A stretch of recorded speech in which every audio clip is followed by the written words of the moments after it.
Hello sa mga idol, welcome ulit sa panibagong video. And for today's video, mag-unbox tayo ng very affordable na smartphone which is the Itel A100C. Maganda kaya ito i-consider, tara pag-usapan natin.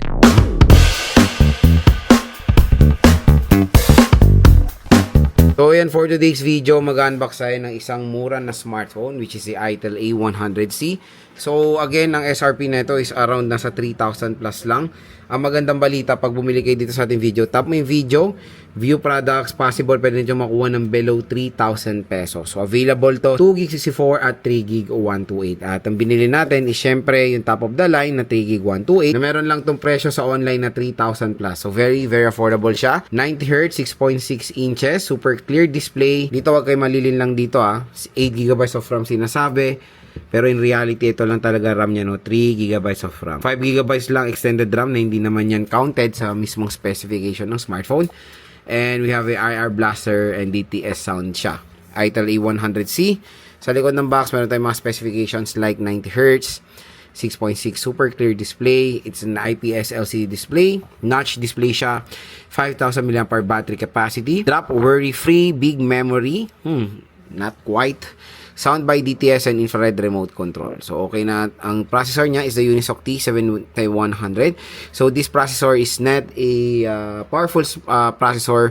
Mabagal to. I expect nyo na hindi to pwede for gaming. We have a 8 megapixel rear camera and a 5 megapixel front-facing camera at naka-Go edition po itong Itel A100C. So, open na natin siya. Ang napili nating color is yung color silk green.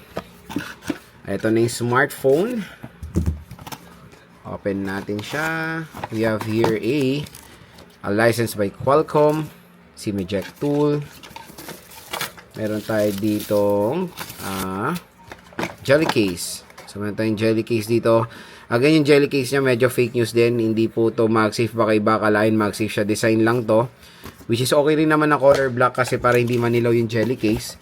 Meron tayong warranty policy, a power brick, USB Type-C cable. So, the power brick is 10 watts lang yan. Yun lang naman yung content ng box. Next, dito tayo sa smartphone mismo.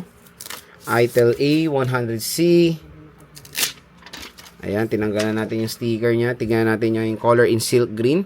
So, in 3, 2, 1. Ayan. So, pagdating sa design niya, marami nang sabi na very identical siya sa OnePlus smartphone. Ito, meron tayo ditong camera. Single camera lang siya. Ito is infrared yung isa dito. Ayan, infrared remote sensor. Meron tayong camera. And yung flash. Matte finish. All goods. Itel logo. Frame is matte finish din. Dito sa right side, nandito ang ating power button and yung volume rocker. And ito rin yung fingerprint scanner niya. Sa taas, wala tayong makikita.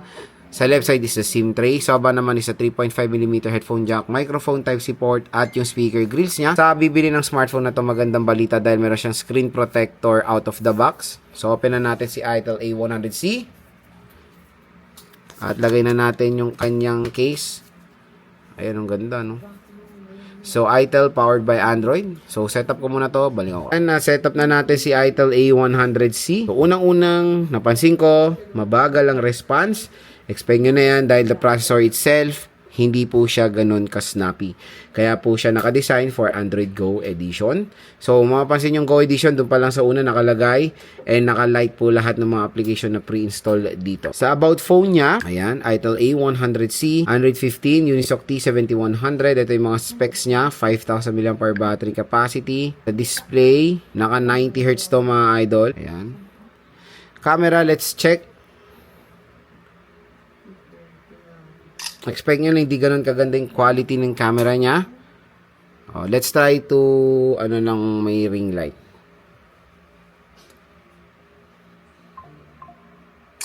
Mabagal din yung pagka-snap niya ng shutter. Ayan, slow response. Expect nyo na for a price na ganito.